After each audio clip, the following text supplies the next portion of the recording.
All right, let's bring in our panel to discuss. Lawyer and GOP strategist, as we mentioned, Ford O'Connell. He is still both. And Project 21 member and host of Money Talk with Melanie Collette. You know, Melanie, I'm really mixed on this because I feel like the military, it's not a democracy. You join it, you know that you have to submit to some of the things that the military tells you to do.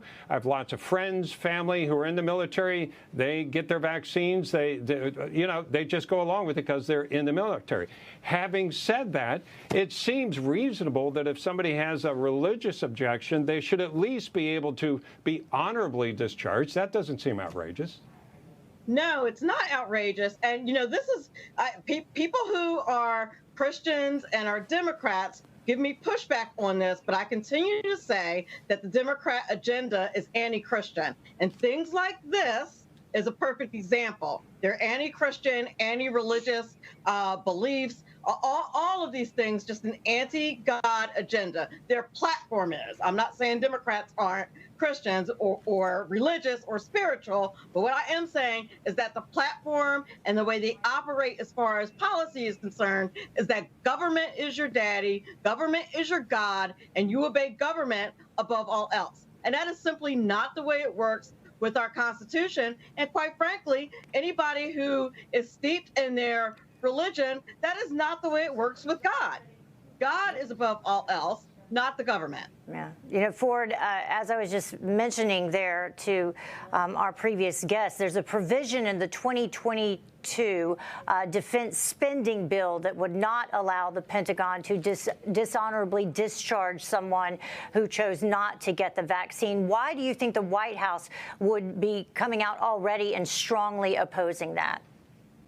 Well, the White House wants to make the case that their plan for COVID is the right plan and that everyone from top to bottom should be vaccinated. But as we know, more people have died with COVID under President Biden than they ever did under President Trump. And frankly, that's something that doesn't get a lot out there. Unfortunately, the one thing I will say is I would hope that they would be honorably discharged. But when you raise your hand and you sign the dotted line as a U.S. service member, unfortunately, you're giving your rights away because that's a command and control structure, and that's what's needed to fight America's wars.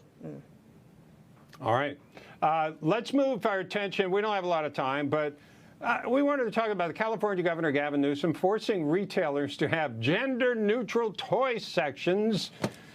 Gender-neutral toy sections. And that's just among the things that he's pulling out of his hat. And by the way, I should mention some of these rules being passed along, Melanie, are bills that he's signing. So you've got a very democratic legislature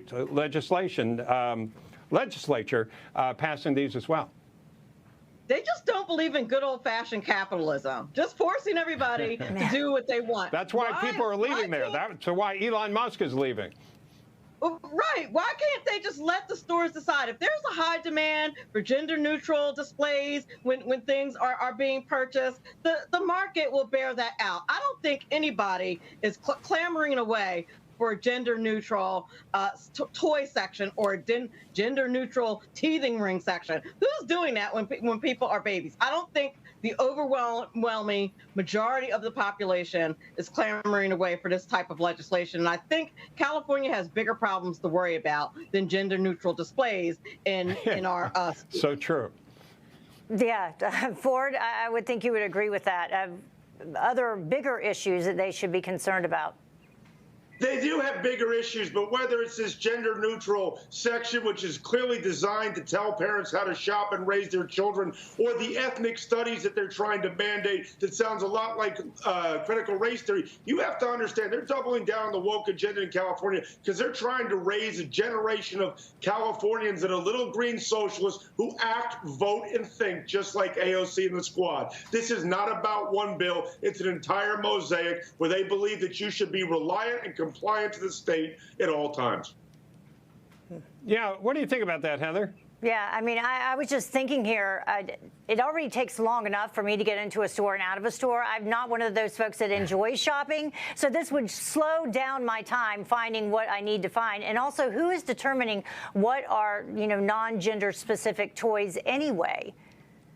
Yeah, and what is a non-gender specific toy? I mean, I know Barbies and things like that, but blocks and train sets and that type of thing.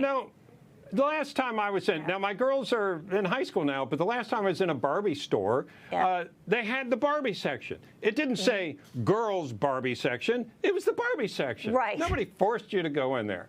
Yeah, So, exactly. All right, we'll leave it there. Lots more to talk about. Ford O'Connell, Melanie, Collette, thank you so much for joining us.